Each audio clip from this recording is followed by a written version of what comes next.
I'm Teresa Woodard, and these are your headlines from North Texas. A civilian employee who works for the Fort Worth Police Department is now home and recovering after being shot on the job. Here's Scoop Jefferson with the moment Edward Zapata was released and honored for bravery. Cheers greeted Community Response Unit Specialist Edward Zapata leaving the hospital after a life-changing on-the-job injury from gunfire. Applause from his team members and dozens of Fort Worth police officers. An emotional moment, even for Chief Eddie Garcia, at a loss for words. Walking this man to his car today, I don't know. It's kind of hard to explain. The shooting injury happened Tuesday, April 28th, as Zapata took a burglary report in the 3500 block of Juliet Lane. That's when police say 39-year-old Angel Cantu crossed the street and started shooting. Zapata rushed to the hospital after shrapnel struck him in his eye. Police searched for hours on the ground and by helicopter, eventually sharing this photo after arresting 39-year-old Angel Cantu for aggravated battery. The week did not start off so well. It's ended up much better. Outside the hospital, Zapata posed for pictures with his CRU team. They support police operations as a bridge between civilians and police services for lower-level incidents, helping officers focus on urgent calls. It's a tremendous assistance and help, that not just for our department, for the residents of the city of Fort Worth. Zapata joined CRU February 23rd this year, a 30-year Marine and Purple Heart recipient after suffering shrapnel to the arm in Iraq. The husband and father of 4, his family also part of the homegoing celebration. The Fort Worth PD motorcycle unit supporting Zapata lined up outside for a hero's escort from the hospital, a much better feeling from Tuesday. We all feel much better today. I know his family does as well. He still has a long road, but it feels amazing. In Fort Worth, I'm Scoop Jefferson. Thousands of North Texas students were caught in the fallout from a cyber attack, and investigators say the hacker was only 19 years old. Senior crime and justice reporter Rebecca Lopez discovered a video game may be a new training ground. It could happen in any school in the country, including right here in North Texas. Students' information, including grades, medical, and personal information, even their social security numbers, are stored online. Investigators say this teenage hacker, Matthew Lane, found a way into a system used by schools across the country, including DISD. You realize you're good at this thing that can make you money in a bad way. It's easy money, even though it's dirty. Lane spoke with ABC News during their months-long investigation into teen hackers. I was addicted to not only drugs, I was addicted to hacking. That gave me the most natural high ever. Investigators say that addiction quickly turned into something much bigger. Lane broke into a system called Power School, used by schools across the country to store data for millions of students and teachers. And now that system is at the center of a major legal battle. Texas Attorney General Ken Paxton has filed a lawsuit in Collin County accusing the company of failing to protect sensitive student data. According to the state, more than 880,000 Texas students and teachers had their information stolen, leaving them vulnerable to identity theft. I took their sense of security and being. Power School says it worked with law enforcement and outside cybersecurity firms, which found only certain systems were affected and no evidence of misuse of the data. The company says it takes student privacy seriously and follows federal and state laws. A spokesperson declined to say how many were impacted or how much was paid in ransom. Lane says it didn't start as a crime. Like most hackers, he says it started while playing games online. Lane started on the popular online gaming platform called Roblox. It's very toxic and edgy, according to the internet. And not a lot of people know that. ABC also got a statement from Roblox that says, in part, we work closely with law enforcement and other partners to report cyber-enabled crime. A London-based group called the Hacking Games works with ex-hackers and cybersecurity experts to raise awareness. It's led by Fergus Hay. He says last year, the world lost $10.5 trillion to cybercrime. This year, it's forecasted to be $24 trillion in losses. The majority of hackers, he says, are Generation Z. The reason why is because the bad guys have worked out where the kids are developing their skill sets, and it's in gaming. Now, the overlap between a hacker and a gamer is 100%.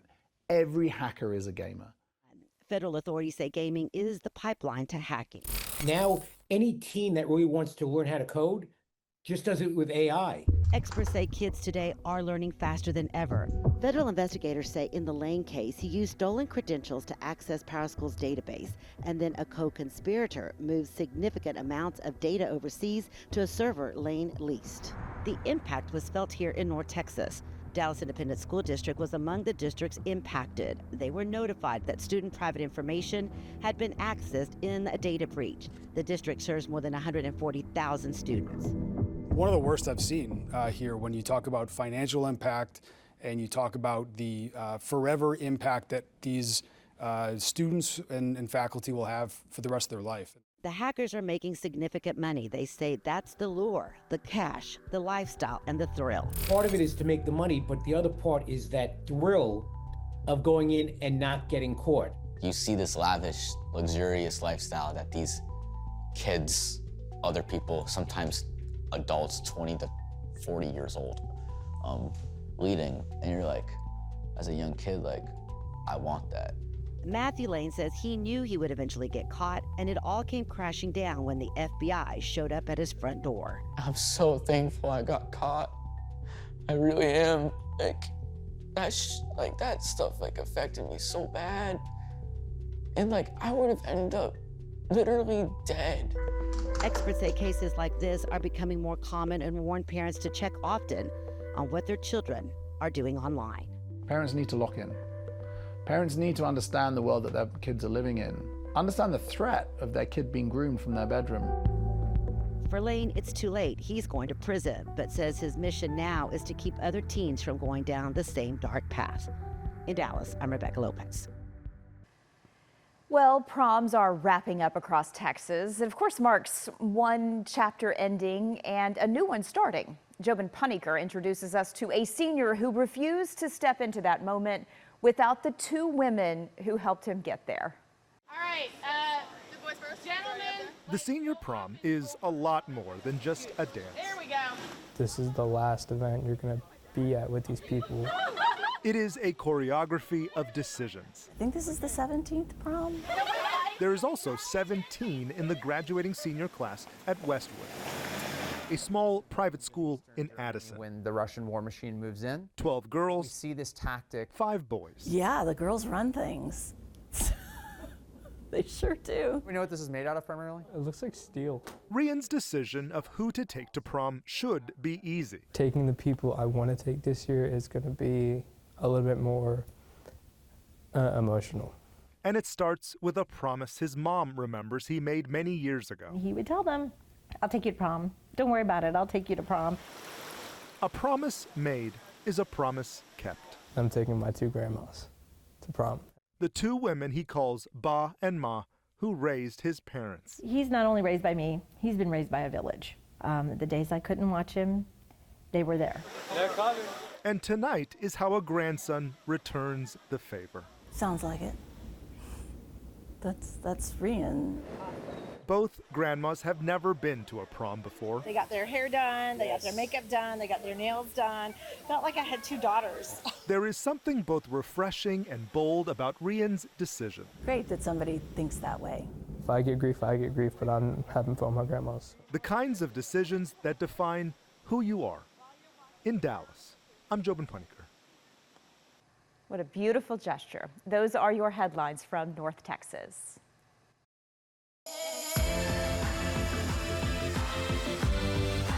Let's take a look at today's headlines from Houston. I'm Trayson Bragg. Starting with a man charged with murder after investigators say he shot and killed his common-law wife in East Harris County. The sheriff's office says 3 kids were in the home at the time of the shooting, which could be linked to domestic violence. It happened around 1 o'clock Saturday afternoon in the Cloverleaf area. Orco Manna has the latest on the investigation and how neighbors are reacting. Investigators have spent several hours at the home here while they piece together what led up to this deadly shooting. Neighbors are heartbroken by what happened. A crime scene in Cloverleaf. Investigators say a man shot and killed a woman at a home on Texarkana Street around 1 this afternoon in a possible domestic violence situation. We would have never thought this would have happened. Neighbor Tom Berlanga is shocked. He lives a couple houses down and tells me the man and woman were married. Were there any red flags before this? No, not really, because like I said, they didn't look like any kind of trouble family or whatsoever. I mean, they actually stood to themselves, you know what I mean? Harris County Sheriff Ed Gonzalez says 3 children ages 3, 8, and 13 were inside the home at the time of the shooting, but thankfully they were not hurt. Berlanga thinking of those kids and what they went through. Pretty sure they're kind of traumatized as far as seeing them kind of the father killing their mom. I mean, who would not be traumatized? You know, well, now they lost their dad and their mom. The sheriff's office says the man was arrested right after the shooting and now faces a murder charge. They also say there were no previous calls for service to the home. As the investigation continues, the community is encouraging those who may be a victim of family violence to seek help. If you're in some kind of a domestic relationship, it's best to go. Walk away. Walk away. Walk away. Walk away. It's not worth it. Don't It's even not hurt worth. anybody in this. It's not worth sticking around because it's going to keep on going, and the result's going to happen. Someone's going to end up getting hurt or getting killed. Reporting from East Harris County, Orko Manna, KHOU 11 News. Orko, thank you. The sudden shutdown of Spirit Airlines over the weekend is still leaving travelers scrambling. At Bush Airport Saturday morning, passengers were met with canceled flights, closed counters, and no one there to help. Michelle Choi was there and has the reaction from travelers. Yeah, Spirit Airlines shuts down its operations. This is what passengers are seeing here inside Bush Airport's Terminal A. Closed ticket counters, kiosks covered up, and signs like this telling passengers there's no help on site. Inside Terminal A, silence where Spirit once operated. The budget airline, which carried millions of passengers through Houston each year, now gone overnight after failing to secure a last-minute government bailout, leaving travelers searching for answers, including this grandfather. My son and daughter-in-law and my granddaughter flew out to Orlando yesterday morning early and got to Orlando and their luggage didn't make it. His family in Florida for a cheer competition, their bags stuck here in Houston. He's filed a claim and they said their luggage is still here at Intercontinental, but I've gone down to their office and it's locked up and there's nobody that we could talk to about getting into the office to get his lost luggage. What time did you get here to try and resolve this for them? Me? I got here about 6:30 this morning. Across the terminal, similar scenes playing out. Passengers snapping photos, trying to make sense of it all. Having to find a flight that's able to accommodate us. If for people that don't have the money, that can be a bit frustrating. This woman stranded after a cruise, forced to pay out of pocket for a flight home. We are hanging dry, and it's not right. It's not right. Dorina and her mom, traveling for a gymnastics competition, luckily found another way here. We had a flight yesterday. We woke up at 6:30 a.m. and then everything was canceled. We didn't know what to do. Spirit had operated out of IAH for more than a decade. The airport's second largest carrier now gone overnight, leaving a sudden gap. And it's not just travelers feeling it. We spoke with one Spirit employee, too emotional to go on camera, who says she learned she lost her job in a text this morning. Airport officials say other airlines are stepping in, offering reduced fares for impacted passengers, and even opening up opportunities for displaced Spirit employees. But for many here, the frustration remains. Well, I know a lot of industries go through rough times and everything, but you know, to shut it down and not have anybody here to kind of wrap it up and close everything out is very frustrating. In Houston, Michelle Choi, KHOU 11 News. Michelle, thank you. Beyond the impact of travelers, there's also a wider ripple effect being felt right here in Houston. Ugochi Iloka spoke with an aviation expert at Texas Southern University who breaks down what the loss of Spirit means for businesses inside Bush Airport and beyond. Think about all the parking in Terminal A. Think about the fact that those jetways that are going empty now, that no one's paying rent on. And so, yeah, so there's a larger impact than just an airline going out of business. Think about all the concessionaires in Terminal A that benefited from Spirit Airlines being there. Wow, a lot to think about there for sure. So far, Bush Airport hasn't said how it plans to handle the impact inside Terminal A.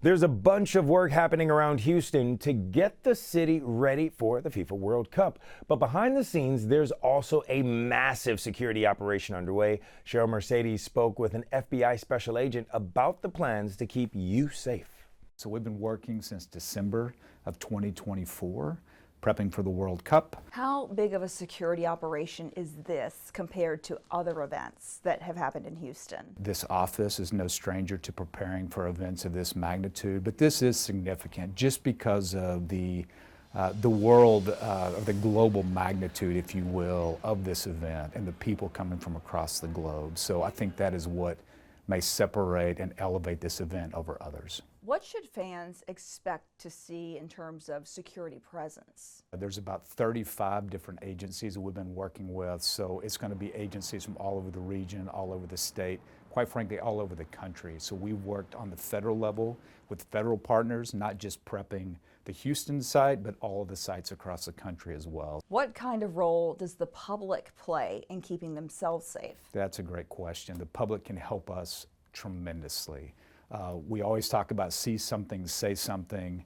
That resonates now more than ever. What are some of the red flags that people should look for in large crowds? People that may be present that have a different focus, right? Their focus is outward. It's not at the activities or the events.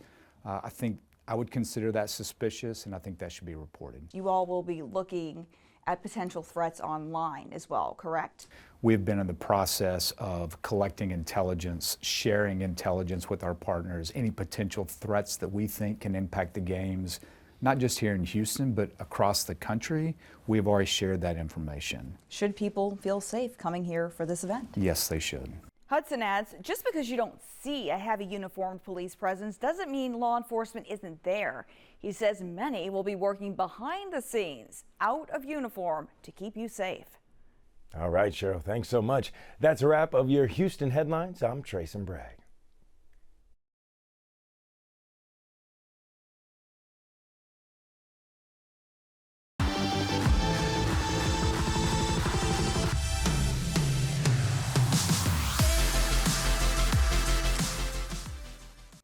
After a pleasant weekend, we're going to continue to stay dry for the start of the work week, but by Tuesday night, especially for North Texas, a cold front will arrive and it'll eventually move southward into central Texas by Wednesday. And around this time is when we could potentially see some scattered storms that could go strong to severe, and the rain chances are going to linger throughout the second half of the week. So let's play everything out with the Futurecast. Monday, mostly clear, just like this past weekend. Same thing is true for the majority of Tuesday. We'll start to see some clouds in the morning, but that should clear up into the afternoon. Still staying with the dry conditions, but by Tuesday night, right around 9 o'clock for North Texas, we'll start to see some storms fire up ahead of the cold front, and this is where we could potentially see strong storms for Dallas and for the Texarkana area. As this cold front moves southward, Waco, Tyler could potentially see some showers and storms, and then Austin, San Antonio, Central Texas will be seeing some storms right around Wednesday afternoon.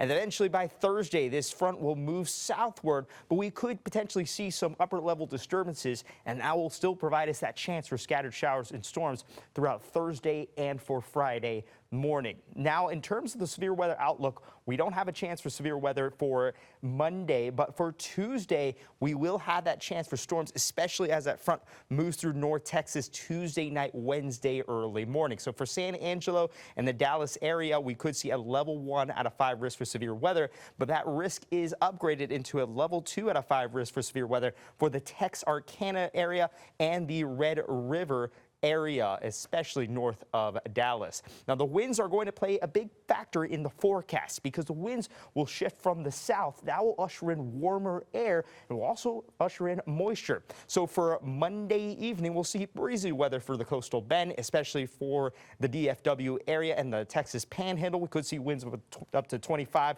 to 30 miles per hour. Tuesday, we'll see lighter winds, but we could see some strong wind gusts for the Corpus Christi area Tuesday night.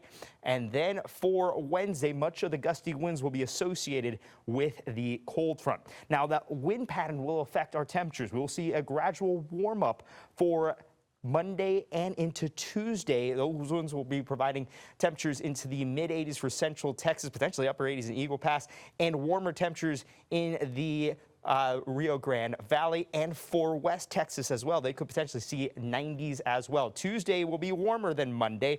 90-degree weather is expected for San Antonio, mid-90s in Eagle Pass, upper 80s in Corpus Christi, and upper 80s in Brownsville, potentially seeing 91 degrees in DFW, but that's going to change as that cold front will move in. We can start to see the difference in temperature from Amarillo to DFW. That's because of the cold front. And as that cold front moves southward, that's when we'll see the chances for storms, especially Tuesday night, Wednesday early morning for North Texas, and Wednesday afternoon for Central Texas. So here's the Texas forecast for the next 3 days. West Texas staying warm for Monday, mid-80s in El Paso, 90s in Lubbock, and mid-80s in Midland. We'll see a drop in temperature on Tuesday for all three areas, and Wednesday we'll see lower 80s for all three, El Paso, Lubbock, and Midland. Central Texas, Austin, Waco, and Fredericksburg seeing a warming trend on Monday, getting even warmer on Tuesday, but then that front moves in. It'll drop temperatures to the mid-70s in Waco. Same thing is true for Fredericksburg, lower 80s, but Austin will continue to stay warm with potential storms. South Texas seeing also a similar trend. Lower 80s for San Antonio, mid-80s for Corpus Christi, and lower 90s for Laredo. Laredo could flirt with the triple digits on Tuesday. Same thing is true on Wednesday. For San Antonio, Corpus Christi, we'll be flirting with the 90s. We'll continue to stay around that area for Wednesday, but Thursday is when they'll see the cooler weather. Temperatures into the lower 80s and upper 70s. North Texas, we'll see warm temperatures for Monday. Same thing is true for Tuesday. Dallas, Fort Worth, Weatherford, and Denton will see lower 90s on Tuesday, but that cold front moves in, dropping temperatures into the lower 80s for all three areas.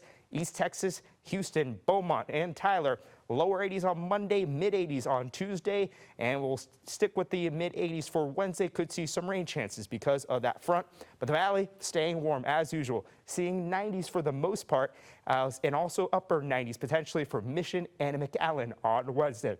That is your forecast for the start of the week. Hopefully you have a great Monday.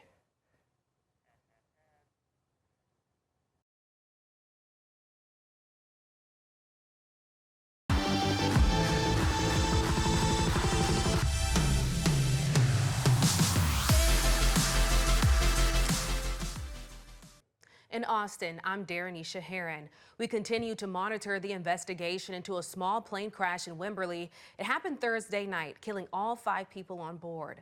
The plane went down on private property in a wooded area north of FM 2325. Flight data shows the plane was traveling from Amarillo to New Braunfels. The Texas Department of Public Safety has released the names of the 5 victims. The pilot has been identified as Justin Appling. The passengers were Hayden Dillard, Serene Wilson, Brooke Skypola, and Stacy Hedrick. KVUE spoke with the man who lives about a mile from the crash. Several pieces of the plane could be seen scattered across his yard. He said he heard the plane flying overhead moments leading up to the crash. But it was a much lower RPM than usual, and it was revving a lot. It was just going up and down. And then it just faded away, and I guess that's when it crashed, but I did not hear it crash. According to the NTSB, investigators will look into everything from the plane's maintenance records to weather reports to the pilot's background. KVUE's Bob Buckaloo has a closer look at the type of plane that crashed and what we can learn from the air traffic control audio. The Cessna 421 is a popular twin-piston aircraft with a pressurized cabin, known for its speed and ability to carry heavy loads. The plane shown here taking off from a Canadian airfield several years ago is not the one that crashed, but is of similar design. The flight from Amarillo was tracked by Flight Radar 24 and shows a straight, steady route toward New Braunfels when it suddenly makes an unusual move. After the plane disappeared from radar, an air traffic controller at San Antonio's airport radioed a friend of the pilot who had been flying nearby in a different plane. He started to move erratically, and now his track has disappeared from the scope. So we want to make sure everything's all right with him. Do you have any way of getting in contact with him? Roger that. I'm going to land, and I'm going to give him a call and check on the flight radar again for 106. A few minutes later, an airline pilot confirms that he has picked up the signal from the emergency locator transmitter on the downed plane. The ELT automatically activates upon high impact. Could you just take a listen? You're about 3 miles from where we've lost an aircraft. We want to know if there's an ELT in that area. Yeah, it's a strong ELT for American 691. You have a strong ELT in that area? Okay, American 691. Thank you. Crash investigators say they will have a preliminary report in about 30 days, although it may be 12 to 24 months before a final report that explains the probable cause of the crash. Bob Buckaloo, KVUE News. Travis County District Attorney Jose Garza's misconduct hearing is set for Monday. DA Garza and 4 top assistants are facing allegations that they hid evidence in a misconduct case against Austin police officer Chance Bretches. The officer's attorney claims that Garza held secret negotiations with city leaders where they discussed whether the city of Austin was criminally liable for injuries to protesters back in 2020 rather than individual officers like Bretches. The officer's attorneys said prosecutors effectively identified the city itself as an alternate suspect in the case and that they withheld that information because it would have undermined their case against Bretches. And one lucky person in Central Texas won the Powerball jackpot. The person matched all 6 numbers from Saturday's drawing. The winning ticket was sold at a Quick Trip in Leander. They'll split the $20 million grand prize with someone in Florida.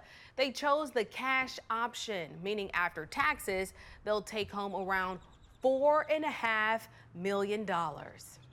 We're counting down to America's 250th anniversary, and as we prepare to celebrate this milestone, we are saluting some amazing Americans making a difference in their own communities to make this a better place to live. We spent some time with one woman who has spent decades turning a new page for a good cause.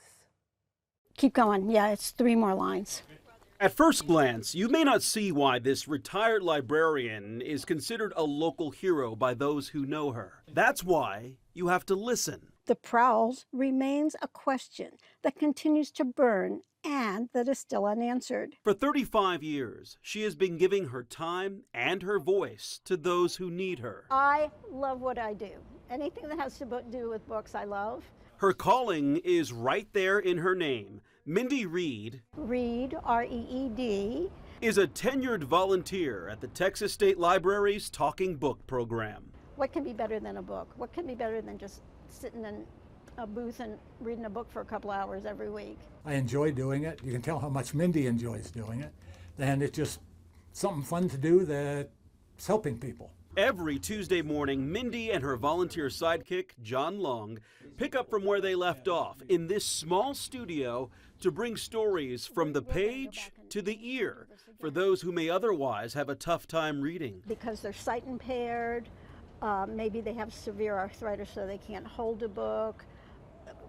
Any reason that creates a barrier between them having access to reading material. With John at the controls and Mindy behind the mic. And then I'll just keep going till the end of the sentence. They are a team, building a friendship through their shared love for serving others. This is interesting. Didn't think we'd be doing all this today. Since the mid-90s, Mindy has completed recording 22 books, now available at the National Library Service for the Blind and Print Disabled, and countless articles from Texas publications. Oh, it's amazing. It gives me something to aspire to. You know, I've been doing it 15 or 16 years and just so much more for her. Side by side, the two look up to each other for different reasons. They both proudly show their certificates of appreciation from the Texas State Library. Mindy has logged more than 2,433 hours of volunteering. John is reaching the 1,500-hour mark. Although he must have known about the guilt of the prowls. This all may be just a bunch of words, but it's the action behind them, making a difference for so many who either cannot see the pages or hold a book, which is why Mindy has been so happy to lend her voice all these years. And there's nothing in this world as wonderful as being read to. I love that. Mindy not only volunteers with the Texas Talking Book program, she also started the Recycled Reads program at the Austin Public Library and oversaw that operation for 10 years. She also hosts a radio program featuring interviews with Central Texas authors. Mindy encourages anyone who wants to volunteer to look into the Talking Book program. That's it for us here in Austin. I'm Darrenisha Heron. Here are your headlines from Southeast Texas. I'm Spencer Plato. Beaumont ISD rolled out the red carpet to celebrate some of its top educators at the district's annual celebration of excellence. Take a look at the event that highlighted the impact educators have every single day. This really is one of those moments where you feel very appreciated for your job. Music, dancing, and plenty of celebration filled the room this evening. But at the heart of the night was one mission: honoring the educators, shaping the next generation. It celebrates the goodness and the greatness that we do have in this district, because we do have greatness in this district, and the educators here are phenomenal. For many, the recognition is not just personal. It reflects a collective effort across campuses. I was selected by my campus to represent them for tonight, and honestly, it's such an honor to get to work with all these 26 amazing teachers that really put their foot forward in the classroom. Educators say success in the classroom is built on teamwork and support. It takes a team to make education work, and this tonight just shows it all, just to represent everybody that we are a good district and we are making a difference in kids' lives. And while the night celebrates excellence, some say it also highlights the ongoing need for more educators. We need good teachers, and we would hope that more people would go into education, because our students need it and they deserve it. Starting May 1st, all Texas professional licenses like plumbers, electricians, hairstylists, and more will require proof of legal immigration status. 12 News spoke to a hairstylist about what this means for licensed professionals who aren't citizens. Zoraya Trujillo has worked as a licensed hairstylist for 25 years. The certificate previously required only an individual taxpayer identification number. Now it requires an identification that shows you are a U.S. citizen, something Trujillo has after becoming a citizen 5 years ago. She says others in her industry will be forced out of work. Many stylists who she says support their families. Como las licencias estaban ligadas a un IT number. Since the licenses were connected to an ITIN number, people would report their taxes. Now, they might move their business to their homes without a license, so maybe more people would be less likely to do their taxes. And there are a few exceptions to the rule. TDLR lawyer Derek Burkhalter told the Texas Tribune that people with protected statuses like refugees, those seeking asylum, and those recognized as a victim of human trafficking could still be eligible for a professional license. In nearly 4 decades after a mother was found murdered in her home, police in Silsbee say they've identified the man responsible. Investigators named Alan Mosley as the suspect in the 1988 sexual assault and killing of 26-year-old Caroline Susan Bolin. Mosley cannot be prosecuted. He died by suicide in 2006. The case was reopened in 2019 with new DNA testing and forensic genealogy leading to the break. Officials say Mosley forced his way into the home, attacked Bolin, and killed her while her young son was inside. Our 12 News team spoke to Justin Holt, an investigator with Silsbee Police Department who covered the case. He says solving this decades-old case took unusual support and dedication from leadership. I have never seen a chief or an assistant chief that has allocated so much time and resources and dedication to solving this case, to allow an investigator the ability to basically free reign. And then this was what I was told: go solve it. Do what it takes, go solve it. Police say they hope this identification brings long-awaited closure to the family. Texas DPS is investigating a deadly crash in Jefferson County. It happened Thursday night around 7:30 on Highway 105 at Keith Road. Troopers say a motorcycle failed to yield at a stop sign and was hit by a pickup truck heading east. 59-year-old Dominic Helveston of China was pronounced dead at the scene. Officials say the driver of the pickup truck, along with 4 passengers, including 2 children, was not injured. Jennifer Rachel, a friend of Helveston, told 12 News Mike was a caring and kind-hearted person who deeply loved his friends and family, especially his canine companions. He had a true passion for animals and was a gentle spirit that showed in the way he cared for them. And those were your headlines from Southeast Texas. I'm Bill Churchwell in Corpus Christi, and here's a look at some of what's happening in South Texas. The community is mourning the loss of a beloved local bishop. He led the Diocese of Corpus Christi for more than a decade and remained a familiar voice in the Catholic community long after his retirement. Natalia Osuna spoke with those who worked closely beside him. A pillar in the Coastal Bend Catholic community has passed, but his legacy will live on. It was a special calling that was changing my life. Deacon Michael Mance worked alongside Bishop Rene Gracita. I've always looked up to him. I think he was I've only served under him for 4 years, but I knew him so much longer after that. Mance says he will always remember the former bishop as a strong leader. If I had to categorize his leadership style, I would say that Bishop Gracita was the chairman of the board. Okay? That's who he was.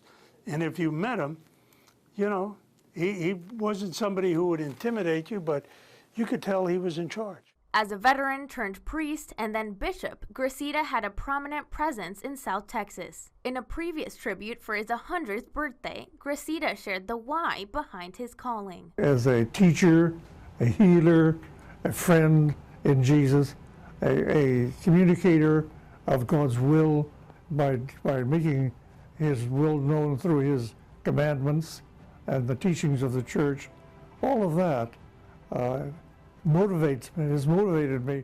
During his time in office, Gracita played a key role in expanding the diocese telecommunications, even beyond Corpus Christi. I had my radio on. I always listened to KLUX, and he was instrumental in creating that radio station.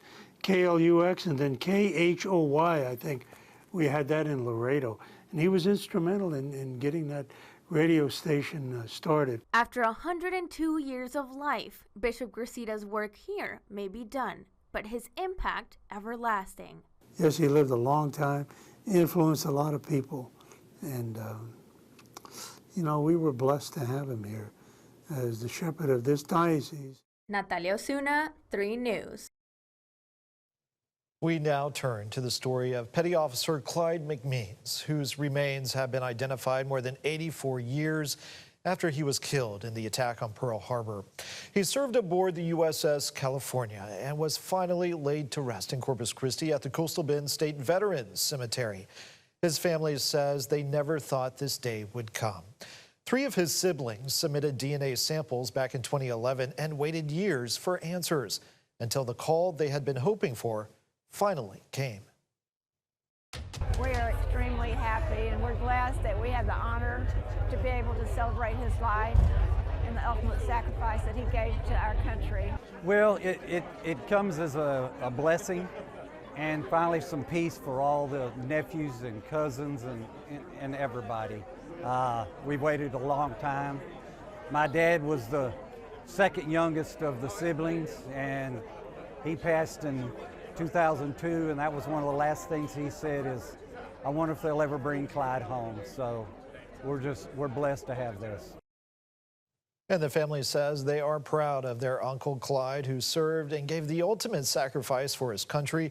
The family also hopes Clyde's story will give other families waiting for answers hope that they too can find their loved ones and finally lay them to rest. And that is a quick look at some of what's happening right here in South Texas.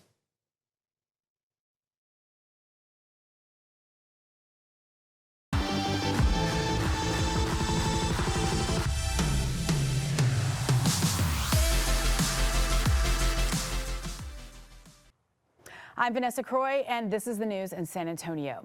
A brutal stabbing attack at a downtown bus stop leaves a man fighting for his life. It happened in the 200 block of West Commerce Street just after 12:30 Sunday morning. Investigators say the victim was waiting there when 3 men walked up and then attacked him. At some point, the victim was stabbed several times. He was rushed to the hospital in critical condition. Police say the suspects they believe were trying to rob the victim, but right now those suspects are still on the run. 2 men are now behind bars after a deadly shooting, now being called a revenge murder. The 2 men have been identified as Jalen Barnes and Tavari Brunson, now under arrest and charged in a shooting at the Cable Ranch Apartments on the far west side. This was the scene March 8th when police say the 2 suspects showed up armed, targeting the victim, 25-year-old Justice Hansel Lee. He was shot as he was trying to run and collapsed near his car. Witnesses later told police the suspects ran away. Investigators say they later recovered guns and video that linked them to the shooting. So according to an arrest warrant, detectives believe the case traces back to August of 2024, where Lee was involved in a failed robbery that turned deadly in the 700 block of Old Valley High Drive. Police say that person killed in that case was related to the 2 suspects, Barnes and Brunson. According to investigators, the shooting was in retaliation. In Medina County, a trailer goes up in flames, leading investigators to a murder. Sheriff Randy Brown tells KENS 5 that a 71-year-old man was killed inside a travel trailer at the 5B RV park. That's off Highway 173 and Highway 90 near Hondo. Investigators say the trailer was later set on fire. The sheriff tells us a suspect is in custody, but they haven't yet released a name. The sheriff also says the suspect and the victim knew each other, but a motive is still unknown. Neighbors shaken after a grim discovery at San Pedro Creek just west of I-10 on Friday. Police there found a body near the creek's edge. KENS 5 reporter Zach Briggs shares concerns from neighbors. I know not to get too close to that water over there. Eric Stevenson is quite familiar with the San Pedro Creek Trail. Lately, he's been amazed at how high the waters have risen. I've never seen it this high before. Down there at that end, it's almost on top of the grass, and I've never seen that before. It was around 8 in the morning when police were called out to the 1700 block of South San Marcos Street. By the time fire crews pulled the man from a shallow area of the creek, it was too late. Authorities suspect the victim was walking or jogging on the path and may have fallen, then got caught up in the fast-moving floodwaters. It's usually peaceful, you know. That's why I walk through here. But hearing about a man being washed up, that's ridiculous, man. Maria Marquez says it's been a while since she's heard of anyone being found dead along the creek. Marquez walks the trail with her grandchildren and believes it's a safe place. Meanwhile, Jared Portales, when it rains heavily, like last night, it is very dangerous. Is a bit hesitant now. Because I usually will walk my dogs down there, and now to know that someone passed away is very scary. Zach Briggs, KENS 5. A suspect is arrested after a manhunt unfolded on Friday in Kerr County. Investigators say David Brian Cox Jr. choked a juvenile and then ran away. As the Kerr County Sheriff's Office then issued a code red, authorities warned he was armed and wearing a bulletproof vest. A few hours later, deputies say they discovered him hiding in a field. EMS treated the victim at the scene, but as for Cox, he's been charged with assault. A man accused of tormenting a woman for years with explicit videos is now behind bars.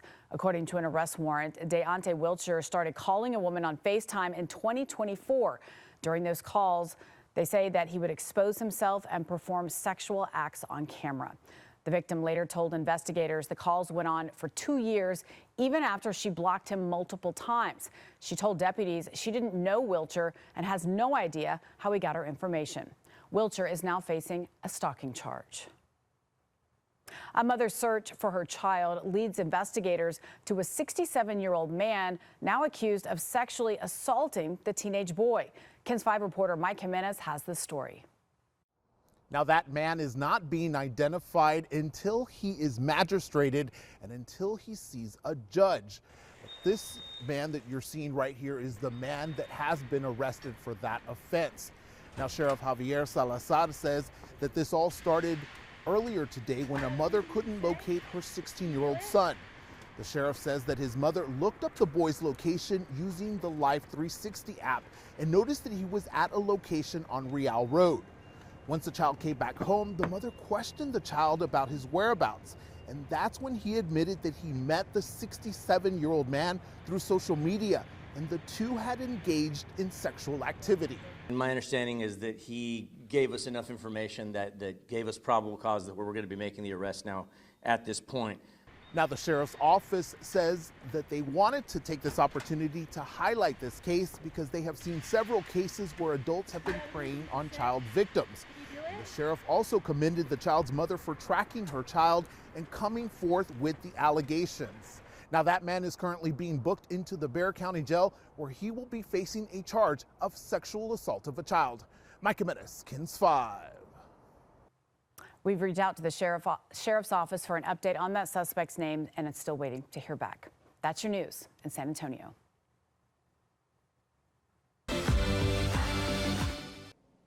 I'm Juliana Jackson. Here are your headlines from Central Texas. Thousands of travelers across the country are scrambling after Spirit Airlines suddenly shut down operations. One Central Texas woman tells us she was on one of the final flights before the company shut its doors.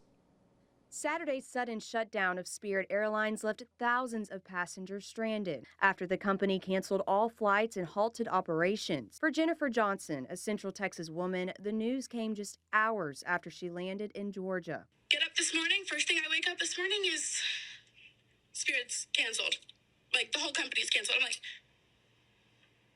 like, what? I really just flew them last night. Johnson says she flew out of Texas for a family visit and high school reunion. $72 for this trip, like, all together, both ways. But with her return flight scheduled for this Monday, she was forced to make a quick and costly decision. I could have been so stressed, so scared, and did I have the extra funds? Technically, not at all. And I don't know when I'm going to get refunded from Spirit. Even then, it's only like $30. Because who knows if they're going to refund the fees and all of that. Spirit, once known for its low-cost travel, becoming the first major U.S. airline in 25 years to shut down due to financial trouble. And while Johnson found a way home, she says she can't help but think about other travelers still stuck. Something that they've had planned or hopes for forever. Like, that absolutely breaks my heart because I know how those instances happen or plans get changed or ruined. Despite the chaos, she says the experience put things into perspective for her. That on a random Saturday, the company just ends. The Collegiate Esports Commissioners Cup has officially wrapped up in Waco, with Baylor University qualifying for the national championship and Rocket League, but were bounced in the first round. The event highlights a rapidly growing esports landscape that draws in students and shapes the future of competitive gaming. Thousands of competitors took part in this year's national championship, and organizers say the industry shows no signs of slowing down. Yeah, for me, this is a dream scenario. To have Waco as the center of the esports world for the semester is incredible. And we as an institution want that. We want to be seen as an esports destination school. With thousands of visitors and multiple events happening at once, this weekend helped solidify Waco's growing reputation as a destination for esports. The Texas Tailgaters beat the Savannah Bananas 4-3 in Kyle Field in front of the largest and loudest crowd they say they've ever seen. Over 100,000 fans packed Kyle Field for the Banana Ball action, and it brought people from all over to experience the history. This was unbelievable. I grew up about an hour and 20 minutes away from here, so having some family here, some friends here, having a team like this, an organization like this, fans like this, it's been a really cool day. Something that's going to be hard to explain to people one day. I would just say the happiness. I mean, we didn't play very good, to be honest. We made it close at the end, but you still look around and nobody's really thinking about that. Like I said, it's just a 2-hour escape from all the craziness going on in the world, and people can just be present, not be on their phones for 2 hours and just have fun together. There's a passion, this fan base right here, and it's unbelievable. I mean, we felt it seeing 40,000 people out there 3 hours before the show, and then 102 tonight. There's nothing like it. The energy, the enthusiasm, the crowd, it was truly special. This is definitely going to leave a lasting impression for all of us, not just myself, but our players, our cast, and the hundreds of teammates we brought here. And those are your headlines from Central Texas. Hi, I'm Nayeli Carrillo, and here's what's making headlines across East Texas. An East Texas family is racing the clock as their 3-year-old son battles epilepsy, when every second can mean the difference between safety and a medical emergency. CBS 19's Robert De La Garza shares how they're turning to the community as they hope to raise money for a service dog trained to detect seizures and help save his life. When you're a kid, it can be hard to understand the concept of time. But for Tripp and his mother, Shauna Nicole, that's especially true. A minute feels like an eternity. On the outside, he looks like any other toddler, playful, curious, full of energy. But in January, Tripp was diagnosed with epilepsy, causing him to have several seizures a day. I've spent countless nights just like watching him, crying, scared. Fear, Susan Brannon knows too well. During the night, she had the worst seizure she's ever had. Once that seizure was over, she FaceTimed me and she called me. She said, "Mom, I'm fine, and I just want to tell you I love you." And that was the last time I heard from her. She lost her daughter 4 years ago to epilepsy. Now she's helping families like Tripp's fight for the time she wishes they still had. You know, there's so much that can happen that can be prevented by this dog sensing it before it starts. Their family is now leaning on the community, hoping to raise money for a service dog. And that way you have time to get rescue meds, you have time to be prepared, you have time to know what's fixing to happen. Because a cost that can reach up to $50,000, and wait times can extend years, time they don't have. we needed it yesterday. You know, you never know what is going to happen with him. And what they're hoping for most, peace of mind. And knowing that no matter what, he's going to have that. He's going to have that companion that is there for him. And for Tripp, they want to be kids. More time means just that, the chance to be a kid. For CBS 19, I'm Robert De La Garza. Students from across East Texas gathered for a prom designed to create lasting memories and celebrate inclusion. CBS 19's Jamie Hazard takes us inside all of the fun and the meaning behind it. At the Maud Cobb Convention Center, more than 600 students from over 30 schools came together for the East Texas Special Needs Prom. The event gave students the chance to dress up, dance, and experience a traditional prom in a supportive and welcoming environment.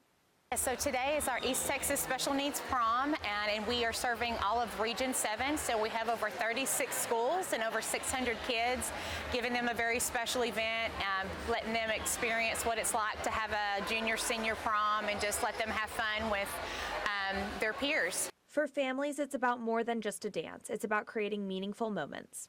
It just gives the families that memory. You know, you always you remember your junior, your senior prom, and being able to dress up, or even not dress up, but being able to just do some fun things and let loose and not have to worry about the day-to-day and, you know, my abilities or disabilities. Being able to just have fun with one another and make some great memories. Educators say the joy inside the room is something special, both for students and those who support them every day. It means everything to us. I mean, to me, every day with them is amazing. It's life-changing, so I can imagine what it means to them. I mean, just being in a different environment, I know it's amazing for them. Organizers say the event also highlights the importance of connection and community. Just get involved. Understand that these kids need love. Like, they amazing kids. Like, they want what we want. This year's prom was made possible entirely through community support, with local organizations and volunteers stepping up to make the day happen. The community has really shown up and shown out for us this year. Organizers say they hope to continue growing the event in the years ahead, giving even more students the chance to take part in this unforgettable experience. For CBS 19, I'm Jamie Hazard. That's your East Texas headlines. I'm Nayeli Carrillo.